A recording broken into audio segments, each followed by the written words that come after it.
मित्रों नमस्कार। हमारे झारखंड में एक शब्द बेहद प्रचलित है, वो शब्द है बतौलाबाज। ये बतौलाबाज ऐसे शख्स को कहा जाता है जो करता तो कुछ नहीं है पर सिर्फ लंबी लंबी फेंकता है, लंबी लंबी बातें करता है। तो आज ये एक ऐसे ही शख्स की, एक ऐसे ही बतौलाबाज शख्सियत की कहानी मैं आपको सुनाने जा रहा हूँ, जिसकी पहचान है वादों से मुकर जाना, पलटी मार देना, यू टर्न लेना, अराजकता फैलाना, अमर्यादित शब्दों का प्रयोग करना, बदजुबानी, बदसलूकी, झूठे आरोप लगा देना और फिर भाग जाना, फिर पकड़े जाने पर माफ़ी मांग लेना, फिर झूठे आरोप लगाओ, भाग जाओ और पकड़े जाने पर माफ़ी मांग लो। नॉन स्टॉप झूठ बोलना।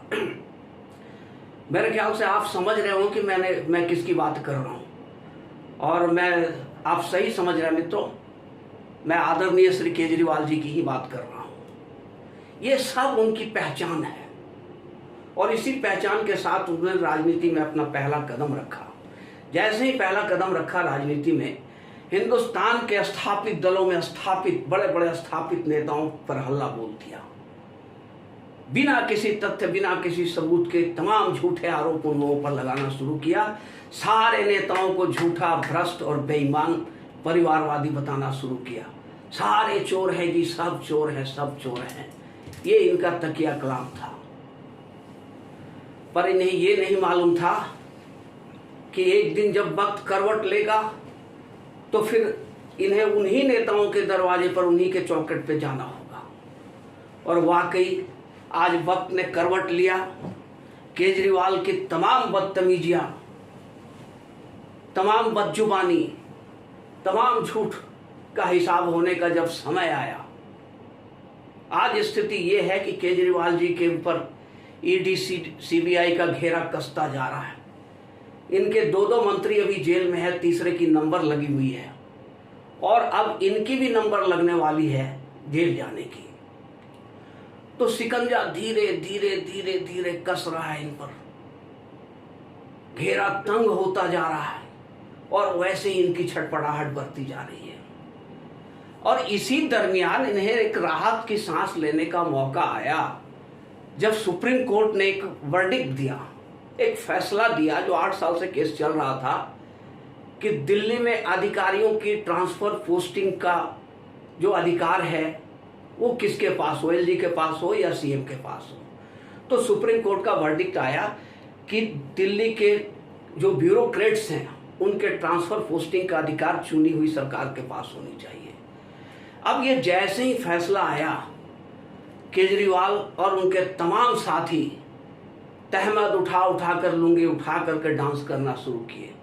पूरे दिवाली और होली एक साथ मनाना शुरू कर दिए और उसी रात से उन्होंने अधिकारियों का ट्रांसफर पोस्टिंग शुरू कर दिया। जो जो अधिकारी इनके खिलाफ थे, जो इनके भ्रष्टाचार में रोड़ा बने हुए थे, उन सब का ये ट्रांसफर करना शुरू किए। इसी दरमियान केंद्र सरकार ने एक अध्यादेश लाया और सुप्रीम कोर्ट के फैसले को पलट दिया।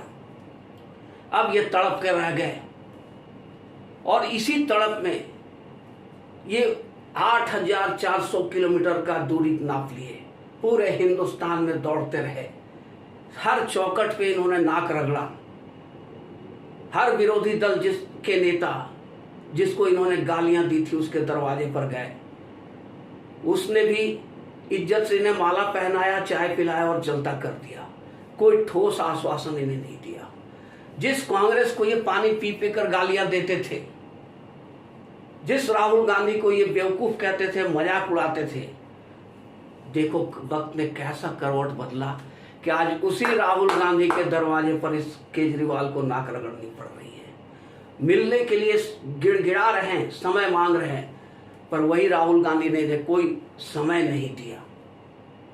अब ये जो दौड़ भाग था, ये किस लिए था कि केंद्र सरकार का जो अध्यादेश है उसे राज्यसभा में गिरा दिया जाए। राज्यसभा में चूंकि बीजेपी की बहुमत नहीं है, लोकसभा में बीजेपी पास करा लेगी पर राज्यसभा में बीजेपी की बहुमत नहीं है, इसलिए इनका ये सोच था कि तमाम विपक्षी दलों को एकजुट करके राज्यसभा में इस प्रस्ताव को हम खारिज करवा दें, कानून बनने से रोक दें। पर ऐसा होता संभव नहीं दिखता है। अगर किसी तरह से भी ये सारे दलों को इकट्ठा कर भी ले, कांग्रेस भी इनको समर्थन कर दे, फिर भी ये संभव नहीं है कि ये बिल को अध्यादेश को गिरा देंगे। उस सूरत में केंद्र सरकार के पास एक दूसरा रास्ता भी है कि ज्वाइंट सेशन बुला करके अध्यादेश को पास करा दें। तो आज जब इनकी ये नतीजा हो चुकी है, इनकी गर्दन फंसी हुई है, ये बचने के लिए हाथ पैर मार रहे हैं, तब आज इन्हें याद आ रहा होगा अपनी वो बदजुबानी, वो बदतमीजियां, वो गालियां, वो झूठे आरोप जो इन्होंने सारे लोगों पर लगाया था, सारे नेताओं पर लगाया था। और आज वो सब लोग एकजुट होकर के इनसे बदला लेने का मन बना चुके हैं।